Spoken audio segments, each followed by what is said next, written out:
Some dates are imprinted on your soul's psyche, altering your life's trajectory. There is some trauma from which you never fully recover. I have learned that trauma does not discriminate. No one is exempt. It doesn't matter your age, race, status, or education. It can happen to anyone at any time and any place. If you live long enough, it will eventually hit you to some degree. When it does, it scars you emotionally, physically, mentally, and spiritually. I call these trauma tattoos or soul scars. They start as soul wounds occurring the moment you receive news so horrific that your mind cannot fully grasp what you're hearing. You feel like you're stuck in an episode of The Twilight Zone, praying to wake up from this horrible nightmare and find your world as it was earlier, beautifully ordinary. The sound of your own voice screaming confirms it's not a dream at all. You're wide awake.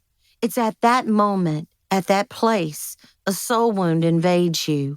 And then, after some time, a soul scar is formed.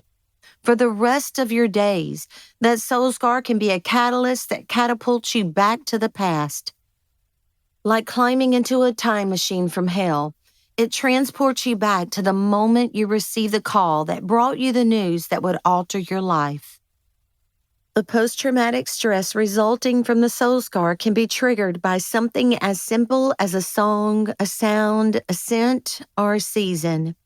It suffocates you with fear and anxiety, robbing you of the false sense of security you used to have.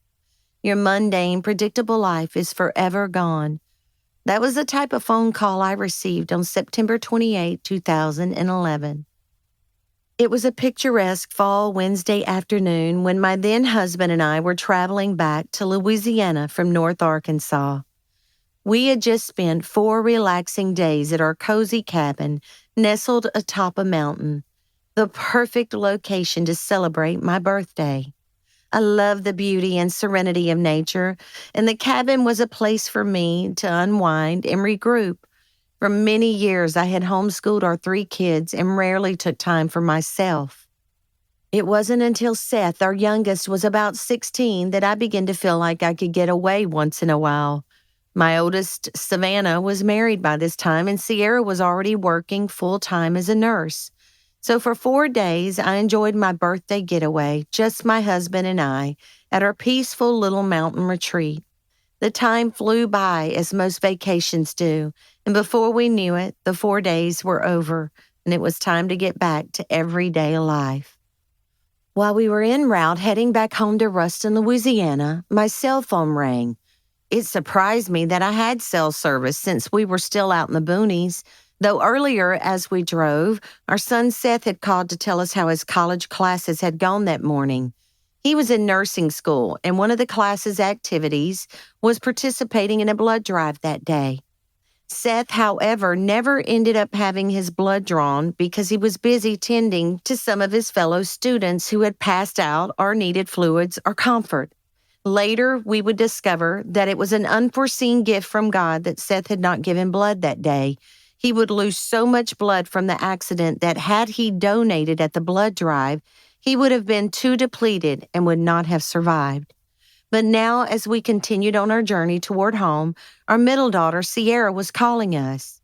I promptly picked up. "Hey, Sierra." "Mom, Seth's been hit." "What? What did you say?" My 19-year-old daughter's voice alarmed me. She was frantic. It was hard for me to understand her through tears and screams. And to make matters worse, the phone service was spotty on this stretch of road. Her voice cut in and out, so her message was cryptic. "Seth, hit on his bike, airlifted to Shreveport. They don't know if he's alive."